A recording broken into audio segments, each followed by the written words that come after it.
Hey, yo, what is up, guys? This is your boy Dwight here, and guess what? Imet7, we've done it. Now, I'll go over straight to the footage, but I'll be showing you guys what I got from the soul weapon pulls, and I will be showing you what gear I made. So stay tuned for that. This is some buttock squeezing content. I'm liking it. Let's go.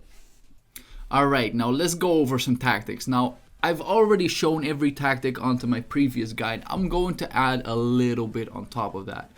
So what I'm starting out with is a claws S2. Reason for that, I need that extra damage coming from the S2 light. Now I'll wait for this stomp and make sure that I get my claws S3 up. Because of unique treasure 3, he can cleanse himself and he can stay in the same position. If he gets knocks to the back, then high chances are that my chase will be getting a hit. If he doesn't block, he dies. So that is a very nifty tactic to do. Also, to gain up as much damage as possible. I got another nifty tactic, but here's the shimmy. Is I make sure I keep that claws S1 and pop the chase soul weapon. Now this allows him to heal himself and keep healing himself, which is great. Also, straight after the spinning mode, I tend to get Gauss S2. Because that will give you a party cleanse, and that means that the blood stacks that came up will not affect you anymore. So we started once again. Get the S3 in. And this is why I genuinely start out with clauses S3 to get that defense coming up. Now this actually put me in a bad spot because right now I cannot cleanse unless I use Gauss S2. Now spinning phase will be coming up. That means I gotta heal myself, and this is where Claws' soul weapon comes in. The 70% extra defense will allow me to heal myself up. Just enough time to get Gauss S2 in. Party cleanse up. And there we go once again. Executioner's platform. Now the boss can change up his rotations from going to a boomerang phase to spin to execution to, instead of going to boomerang once again, it can spin. So this is all some RNG shimmy. So you gotta be able to deal with that. So what happened now, I popped the Gauss S2 and I don't have it up for the spinning phase. So this is squeezing my butt cheeks and hope everything will be okay. I tried stunning as fast as possible to get me that extra life lead and it didn't even happen. So I would say this part was real lucky. Squeezed the butt cheeks and we got it. Also, for a stun sequence that I use, if you combine Nikki's S3 with Claus' S2, you can deplete a full bar. So if you time it correctly, the bar comes up, the casting time of the S3 of Nikki comes up accordingly, and you can stun them in between pretty easily. So this time I'm not even putting the execution up as the way I wanted, but we got claws up. Did not even put the soul weapon on time, so I'm so surprised that I survived this part. I was so lucky. And the moment you see that execution platform 10% up, 18 seconds on the clock, you're like, oh, I better get this damage. So I try to pop up every single one of my P defense amping skills. And I hope I don't die due to this, because this happened before as well. I just, like, my team dies on the last spinning phase. And look at me being happy. Ugh, that was disgusting. Okay. Now, before I go into any of the gear, let me show you what pulls I got from all this.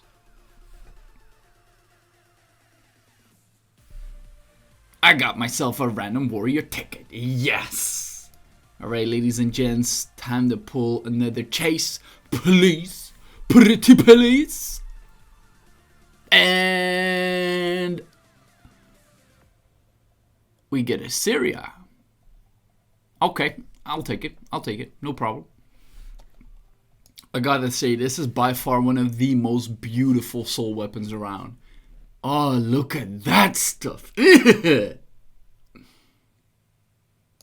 Now, we went for some guarantee stuff onto pulling, right? I got a 20/20 in, so even if I don't get anything, I will at least get myself a soul weapon. So let's see what we get, boys. Am I lucky today? I already pulled a claw soul weapon as well, and with the Syria soul weapon, I have nothing to complain, even if I don't get anything. But will I? I was about to say the game doesn't like me, right? But then just reflecting on what happened today,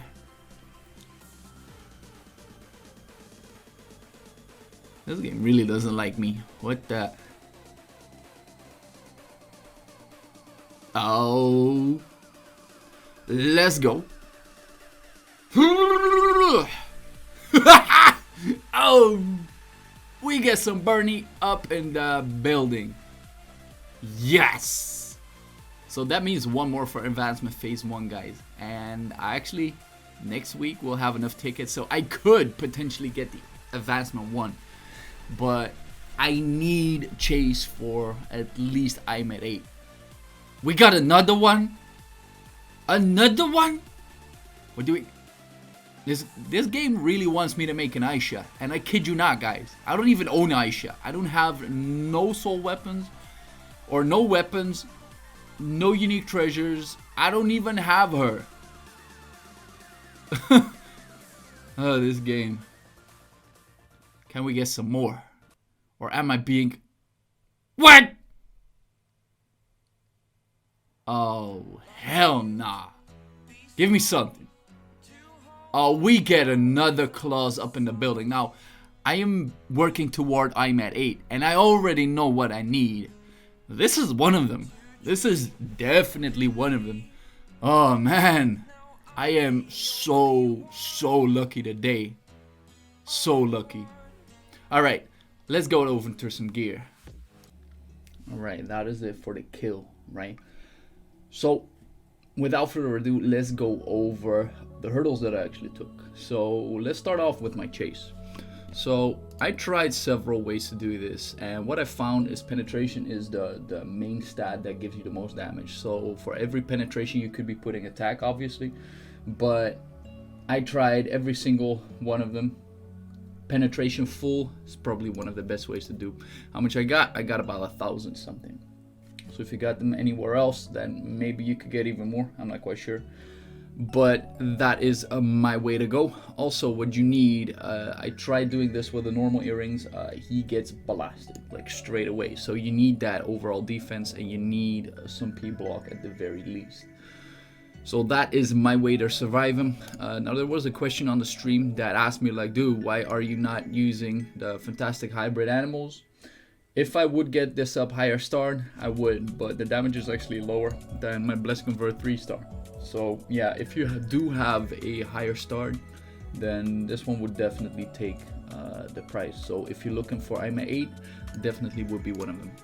So for the perks, what I use is the Chase Dark. Like, I find that if your HP gets lower, you get more attack speed, such and such, and this happens within Imet a lot of the time.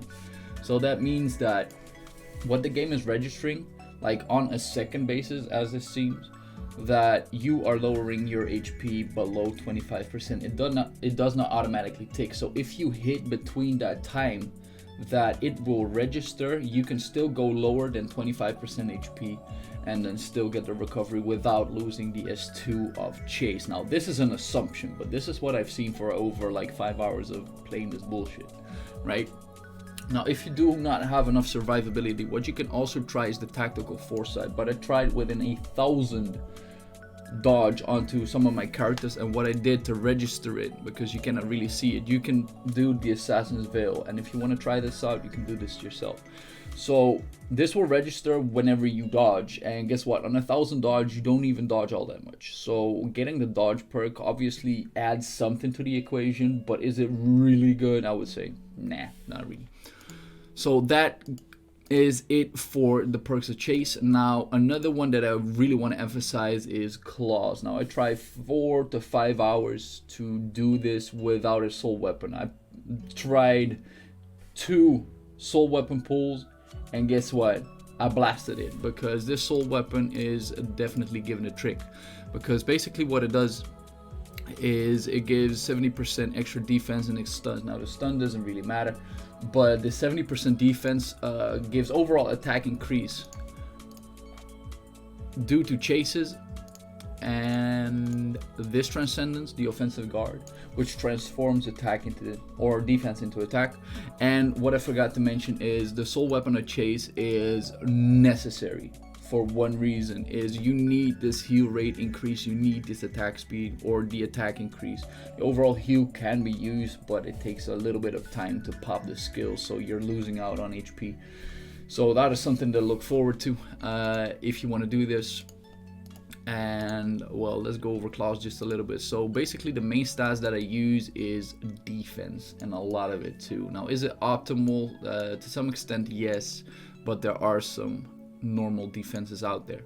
So another tip that I want to give you guys, and this is more of a general tip, if you go over 450 toughness, the fall off is really great. Now what toughness does is says that if you block, there will be an added rate to how much the damage is negated, which is really good though. But there is also block, P-block defense. Now what block actually does, it halves the damage of the usual hit. Now if you have 200 P-block defense, it will add, instead of 50% reduction, it will be 70% reduction. So what I did with my claws is I got P-tough, and 1 P-block defense. Now if I want to amp this up even further, if you look at the main HP stat, I would say it's pretty low. And if anything, right, you're healing HP on par of your total width of HP. So the more HP that you have, the better it is. So if I look at Imet 8, what I would get is upstart this one for 2 reasons. Is it increases the defense, which is good obviously, and it also would increase like a lot of base stat HP. And if I could, I would get more block, because currently what I did, I T85 this one for a reason, because without a T85 I did not have enough damage. What I needed was the S2 light. This was absolutely necessary, otherwise I would not be able to do it. Now obviously if I want to go for Imet 8, I would probably get this defense up, because 35% on top of the things that I already have would be monstrous, right? Okay, now let's move over to Gao. Now my Gao is pretty decent, got a lot of HP, and the funny thing with his unique weapon is HP gets amped up by HP. And on the T5 Dark is every HP that you get lower, you get more damage reduction for that. Get off me, mother! So if you look at that, having more HP on this character makes a lot of sense. Now I got lucky in this one because I got the damage reduction onto P-block within 1 ticket. And like I said, P-block defense is probably one of the most necessary parts of this. We got another HP part. We got some P-block, some P-dodge. Now the P-dodge, like I said, is not necessary, but it could be good. If you get multiple blocks on top of everything, there's a chance that the blood stacks will reset. So that is something to keep in mind. So once again, I got no more P-block defense because the fall off after 200 is 50%. So getting more than that seems a little bit unnecessary. Does it mean it's ass? No. Don't get me wrong. It's a really good stat. And what I use for this one, because he is using a lot of HP stat, is I used the 3-star pumpkin. And with this, I basically survived. I think Gao is one of my tankiest characters when it comes to this whole run. So then we got one character left, and that will be Nikki. Now I've already been going over what the necessity of Nikki is, and I will not emphasize that any further. But what you need, once again, we got enough P-block, we get some P-block defense, but what I get is some attack speed. And what you could get if you do get a Nikki that is way higher up for an Imet 8 is T95 and get the CC resistance increase, because what happens some of the time is the rotations, they will switch up, and the moment that happens, like, you need to pop the S3 on claws. The moment that happens, you have no CC immunity or CC resistance to get the boomerang knockback. If that happens, your chase will get killed, especially on 8. It will just be a one-tap and you're dead. So yeah, it is a long explanation, but I wanted to show you guys how to actually do it, and this to me got it within 4 to 5 hours. So hope you guys enjoyed this. This was Twibby. Peace.